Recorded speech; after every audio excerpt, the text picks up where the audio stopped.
어제 국방부의 긴급 현안 질의에서는 주요 장성들 수십 명이 참석을 했고 대통령이 빨리 문부수고 의원들 끄집어내라고 했다.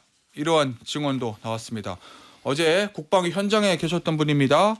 국방위 더불어민주당 간사인 부승찬 더불어민주당 의원과 이야기 나눠보겠습니다. 의원님 안녕하세요. 안녕하세요. 예. 어제 국방에서 정말 많은 증언들이 있었습니다. 예. 어제 현장에 계셨을 테니까 그 증언들에 대해서 우리가 하나씩 좀 따져 보려고 합니다. 먼저 의원님, 곽종근 전 특수전 사령관의 폭로, 요거부터 좀 짚어보죠. 윤석열 대통령이 비화폰으로 전화해서 문 부수고 의원들 끄집어내라고 지시했다. 요거잖아요. 예. 이 증언의 의미는 뭡니까? 결국은 윤석열 대통령이 예. 이번 내란의 수괴라는 얘기죠. 어허. 그리고 김용현이 건의는 예. 그냥 언론 보도에 나왔잖아요. 형식적인 거고요. 예. 실질적으로는 윤석열 대통령의 지시에 의해서 움직여졌다. 저는 그렇게 보고 있는 거죠. 김용현 전 국방부 장관이 검찰 조사받을 때 다 내 책임이다. 뭐 이렇게 네. 얘기했다는데 예. 실제로 그렇지가 않다. 그렇죠. 그리고 이제 예. 특전사령관이 1차 검찰 조사를 받았지 않습니까? 예. 거기서도 이제 국회에서도 질의가 나왔습니다만 예. 거기서도 한 얘기가 그런 내용이었죠. 뭐냐면 김용현 중심으로 수사를 맞춰가는 느낌을 받았다. 아 그래요. 예. 그래서 양심 고백을 하게 된 거다. 그렇습니까? 네. 알겠습니다.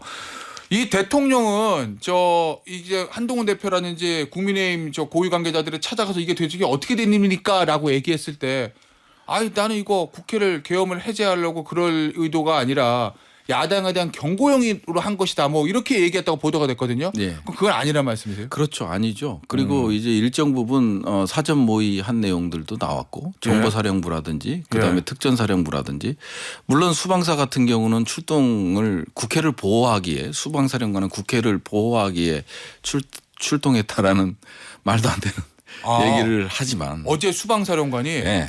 수도방위 사령부가 출동한 이유는 예. 국회를 보호. 누구로부터 보호한다는 거예요? 예? 누구로부터 보호한다고? 뭐 그 얘기는 안 하는데 예. 시종일관되게 국회 보호하러 갔다. 야, 아주 독특한 캐릭터더라고요. 그래요? 예. 그러면은 예를 들면 곽종근 사령관이 대통령으로부터 지시받은 것처럼 의원들을 뭐 끌어내서 예. 뭐 국회를 장악해서 예. 계엄 해제 못하게 하기 위한 게 아니고 예. 국회를 보호하기 위해서 갔다. 예. 시민들로부터 뭐 예. 이런 얘기입니까? 아유 그건 모르겠어요. 그래서 이제 예. 자기 수방사의 고유 예. 임무 이제 권한이 예. 핵심 시설에 대한 보호 그러다 예. 보니까 이제 핵심 시설을 보호하기 위해서 우리 군병력을 출동시켰다.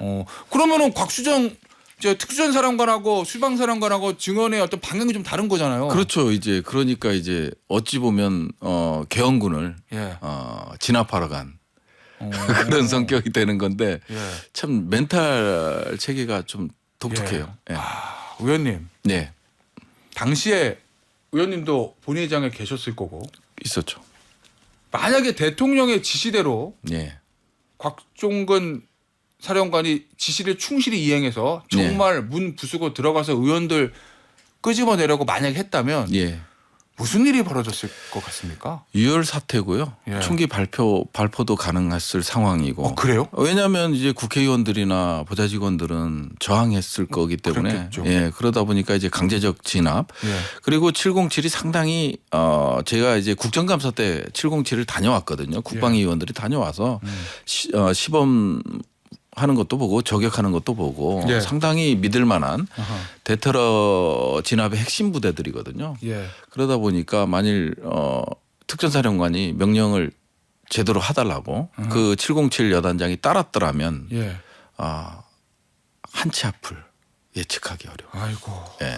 그나마 곽종근 사령관이 지시를 이행하지 않은 게 그렇죠. 다행이네요. 예. 그래서 이제 곽종근 사령관 같은 경우는 상당히 항명과 그다음에 국민 보호에서 상당히 그 짧은 시간 내에 갈등을 많이 하고 마지막에 이제 707 여단장과 곽종근 사령관이 최종적으로는 현이치 고수 쪽으로 이제 대통령의 지시를 안 따랐다는 게 정말 다행이었다. 마지막에 이제 현장 부대원들에게 그런 지시가 내려갔다는 거. 만일 계엄이 성공했다면 곽종근은 바로 체포 성공이었죠. 항명죄로. 성공이 됐다고 하면. 네, 성공이 예. 됐다고. 그랬겠네요. 지금 곽종근 특수전 사령관 공익제보자 신분입니까? 지금 어제 급하게 점심시간 때부터 특별방에서 저와 박범계 의원이 예. 보호를 했고요. 어허. 상임위 속개될 때까지 보호를 하고 예. 거기서 이제 공익제보자 어허. 신청을 서를 쓰고 그런 상황으로 가고 있습니다. 처음에는 잘 진술을 안 했잖아요. 그럼 공익제보자가 됐기 때문에 좀 어저께 편하게 진술할 수 있었죠. 그렇죠. 예, 그게 이제 편하게 예. 진술할 수 있는. 알겠습니다. 하나 더 나왔어요. 어저께 이 방첩사 수사단장 예. 방첩사령관은 이제 여인영 사령관 대통령의 고등학교 후배인데 이 수사단장은 자발적 증언입니다. 예. 이렇게 얘기하더라고요. 비원 벙커 내 구금 시설을 확인하는 지시를 여인영 방첩사령관으로부터 직접 받았다. 예. 이 증언의 의미는 뭐예요? 결국은 이제 참부장 같은 경우는 그런 부분에 대해서 아니라는 식의 이제 부정적 얘기를 하는데 갑자기 예. 손을 들더라고요. 그래요? 조국 의원의 이제 질의에 구금 시설 어디냐 있었을 거 아니냐 이게 이제 계속된 추궁에 참모장은 계속 우리는 방첩사에는 없다 이런 식으로만 계속했었거든요. 예. 그런 과정에서 이제 수사단장이 손을 들었거든요. 예. 그래서 이거는 어떤 의미냐면 이 비원 벙커 같은 경우는 예. 안 가보신 분들은 몰라요. 예, 이게 상당히 그 요새화되고 전시에 이제 한국군의 단독 작전을 할 때 이제 모든 군인이 거기 들어가서 이제 지휘부가 되는 거죠. 예. 그런데다가 이제 구금 시설을 만들려고 했다라는 그 자체가 사전 모의고 그 다음에 이제 정치인들을 체포해서 결국은 이제 권력을 영속화시키고 뭐 이런 방식으로 이제 과거 1980년대로 돌아가는 그런 시나리오를 계획한 게 아닌가 하는 유추해 볼 수 있는 부분이죠. 홍장원 전 안기부 제1차장이 예. 이 대통령이 이 한동훈 대표, 이재명 대표, 우현식 의장을 비롯한 정치인들을 체포하라고 지시했다 이렇게 폭로했잖아요. 예, 예. 한동훈 대표가 이제 그걸 밝혔고, 예. 근데 대통령실은 아니라고 그랬어요. 예. 그러면 이 증언대로 하면 그 홍장원 전 차장의 폭로가 맞다는 걸 뒷받침하는 겁니까? 그렇죠. 뒷받침된 거죠. 국정원 제1차장 죄송합니다. 네, 국정원 1차장이 홍정원 1차장이 예. 그 얘기를 한 거는 대통령실이 이제 부인했습니다마는 예. 이게 여기서 완전히 드러난 거죠. 그래요. 실제로. 예. 그래서 상당히 극소수이긴 하지만 이게 예. 우발적으로 일어난 게 아니라 일정 부분 계획하고 체계적으로 일어났고 예. 그다음에 이제 특별팀이 있었지 않나 하는 의혹도 생기는 거죠. 그러니까 그 부분인데요. 포고령 작성부터 시작해서 어제 예. 계속 집요하게 추궁을 했지만 예. 예, 군인들 쪽에서는 포고령 작성이 안 된 것 같아요. 그 정도 특전사령관이 양식 고백하고 이런 것들을 잘못을 반성하고 이런 분위기 속에서 물론 수방사는 예외입니다만 예. 사령관은 예외입니다. 그런 상황에서 충분히 이제 포고령이 작성되고 했다면 이게 어느 정도 또 진술이 나왔을 가능성이 있는데 예. 저는 이제 그걸 보면서 이게 새로운 팀이 TF나 새로운 팀이 있지 않나 하는 그런 생각을 하게 되더라고요. 그러면 대통령과 예. 국방부 장관과 네. 또 몇 새로운 명의 네, 핵심 새로운 측근들로 이 소위 말하는 이 비상계엄을 미리 준비했던 특별팀이 있을 것 같다. 예, 그래서 왜 그 생각을 왜 하냐면요. 김용현 혼자서 이제 다 지시를 하잖아요. 예. 뭐 전날 지시하고 오전에 지시하고 뭐 이런 식으로 다 이루어지는데 그런 것들을 임무를 김용현이 그냥 포고문을 대통령이 담화를 비상계엄을 선포하고 나서 했을 리는 없을 거고요. 예. 일정 부분 반국가 세력은 누구냐? 그다음에 이제 전공의들은 어떻게 할 거냐? 이게 대통령 워딩에서 계속 나오는 거고 대통령은 이거 포고령을 뭐 오늘 기사도 떴지만 예. 그게 아니라 특별팀이 있지 않나 하는 생각을 좀 해보는 거죠. 자, 말씀하신 그 기사는 뭐냐면 오늘 아침에 조선일보 단독 보도인데 언제 검찰이 이제 영장을 김용현 전 국방부장을 영장 청구하면서 조사한 내용입니다. 이 포고령 작성에도 윤석열 대통령이 직접 관여한 것으로 조사됐다. 예. 검찰 수사 결과 김용현 전 국방부 장관이 포고령 초고를 작성해서 보고하자 윤 대통령이 일부 내용을 수정하거나 특정 항목을 삭제하라고 지시한 것으로 조사됐다. 네. 그럼 이건 대통령이 직접 관여하고 예. 뭔가 특별팀이 있었을 것이다. 저는 그렇게밖에 보여지지 않아요. 대통령 혼자서 이런 것들을 예. 결정하고 이런 건 아니고요. 예. 사전에 모의가 좀 있었던 거로 예. 좀 추론을 해볼 수 있겠어요. 아니 이게 지난 3월부터 준비했다. 예, 그러니까 야, 이런 주장이 있던데 이거 네. 근거는 뭐예요, 의원님? 이게 근거는요. 부대령이라고 방첩사령이 있습니다. 방첩사령에 이게 뭘 넣냐면은 사이버와 관련된 내용이라든지 정보 보호 시설, 핵심 시설, 선관위 같은 거를 얘기하겠죠. 예. 이런 것들에 대한 방첩사가 직접 개입할 수 있는 수사할 수 있는 그런 근거 부대령을 이제 개정했다는 거죠. 예. 그것도 갑자기 개정해서 이런 것들이 좀 놀라운 일이고 그때 마침 또 윤석열 대통령이 다녀오고 나서 이게 개정이 이루어졌다면 예. 충암파를 중심으로 해서 뭔가 모종의 모의가 있었던 게 아닌가 그렇게 보는 거죠. 알겠습니다. 네. 의원님 어제 또 단독 보도 나왔던 거 하나만 좀 짚어보면 이외 국회에서 계엄해제 결의하고 네. 대통령이 계엄의제를 수용하는 담화를 발표할 때까지 3시간인가가 걸렸잖아요. 그렇죠. 한덕수 국무총리를 계속 설득했다는 보도도 있고. 네. 근데 그 시간에 대통령이 뭐 했나 봤더니 저 합참 벙커에 가서 김용현 전 국방부 장관하고 결심 지원실 이 방에 들어가서 회의했다. 네. 이런 보도가 있던데 거기 구조를 어떤 말씀드리면 의미예요? 합참 지휘통제실이 지하 3층에 있고요. 그 옆에 조그만 방에 있습니다. 저는 계속 거기 이제 장관이 지휘 결심할 때 이제 같이 배석을 했던 적이 있었거든요. 아주 작은 방입니다. 예전에요? 예, 그리고 이제 거기 지휘통제실에 작전 요원들이 있으면 이게 거기는 다 못 들어가고 그다음 안에 이제 소수만 들어갈 수 있는 방이 있었고 그 방에서 이제 그래서 제가 그거를 계속 계엄사령관한테 추궁했거든. 누구랑 같이 있었냐, 뭔 얘기를 했냐, 이런 것들을 이제 추궁하는데 기억이 안 난다고 이제 얘기를 했던 거고요. 그러고 나서 이제 새벽 3시에 이제 육군본부 이제 부장들, 투스타들이 이제 다 버스에 새벽 3시에 버스에 타서 올라오다가 30분 만에 돌아가는 그런 상황이 있었거든요.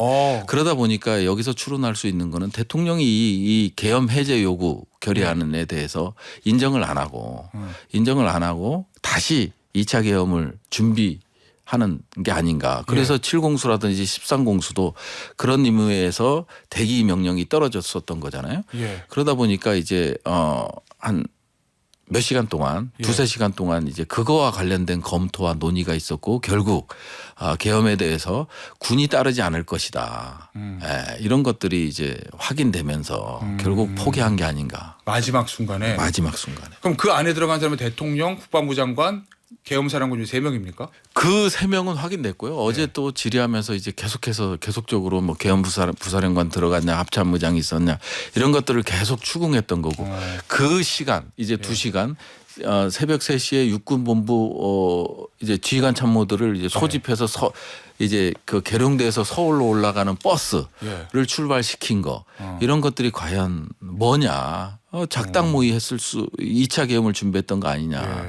이렇게 이제 질의를 했는데 이제 계엄사령관은 그건 아니었고 뭐 기억이 안 난다 이런 식으로 결국 얘기했죠. 수사의 핵심은 또 그 부분이 될 수도 있겠네요. 의원님 그 방 안에 들어가면 무슨 메모, 뭐 녹취 이런 거 아무것도 안 된다고 보도 있던데 그래요 실제로? 이제 녹취 같은 건 기본적으로 안 되고요. 휴대폰을 이제 반납하고 들어가기 때문에 녹취 같은 건 안 되고 메모 이런 것들은 가능하죠. 그래요? 뭐가 남아 있을 가능성이 있을까 있습니다. 모르겠네. 예, 알겠습니다. 하나 더 짚어보죠. 이 평양에 얼마 전에 무인기 보냈잖아요. 그때 이제 누가 보냈냐라고 이제 야당에서 계속 문제를 제기를 했는데 지금 의원님이 확보하신 거 보면은 당시에 김영용 전 장관이 주도해서 보냈다 이렇게 지금 보시는 거죠. 이제 기본적으로 군인들은 비상계엄이 아니면 비상계엄이라는 거 명령을 따르는 거는 북한 변수가 꼭 있어야 돼요. 그러니까 이제 무력 충돌이 일어나야 전시 사변 그다음에 이에 준하는 사태 국가 위기 상황 비상사태잖아요. 그렇기 때문에 군인들은 명령에 따르지 않을 가능성이 있어요. 그냥 국내 정치 문제로 그게 이번에 나타난 거고요. 그래서 김용현은 상당히 그런 부분을 고려해서 무인기 침투 부터 시작을 해서 북한을 도발을 계속적으로 자극했고 또 하나 밝혀진 거는 제보는 뭐냐면 이 국군 심리전단에서 대북 전단과 똑같은 풍선을 만들어서 우리 쪽에서 뿌렸다는 거예요.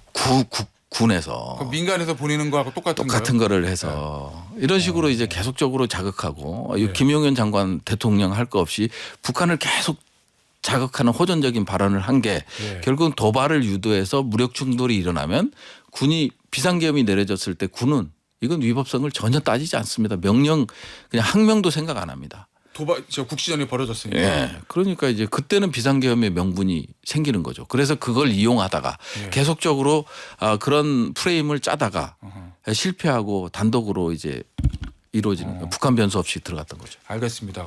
마지막 1분 남았는데요. 지금까지 국회 국방에서 나온 장군들의 증언들이나 이런 거 종합해 볼 때 네. 의원님 판단하시기에 예. 대통령은 예. 왜 비상계엄 네. 이런 일을 저질렀다고 보십니까? 의도와 목적은 뭐라고 보세요? 결국은 이제 정치적인 고립, 위기 이런 거 정권 안보 차원에서 했다고밖에 볼 수 없어요. 뭐 이게 뭐 국회를 뭐 혼내주기 위해서 뭐 경고하기 위해서는 아니고 예. 계속해서 명태균 게이트부터 시작해서 압박이 계속 들어가잖아요. 예. 지지율은 하락하고 그다음에 김건희 특검 바로 앞두고 있었고 그래서 12월 3일 날 결정한 것도 원래 12월 4일 날 김건희 특검이 있었잖아요. 예. 그래서 정권 안보 그러니까 내 정권을 유지해야 된다는 이 절박함이 이런 무모한 결정을 하게 된 게 아닌가 싶습니다. 그리고 그 비상계엄의 정당성을 만들기 위해서 국지전을 네. 도발하려고 했다. 여기까지. 저는 그렇게까지 갔다고 봅니다.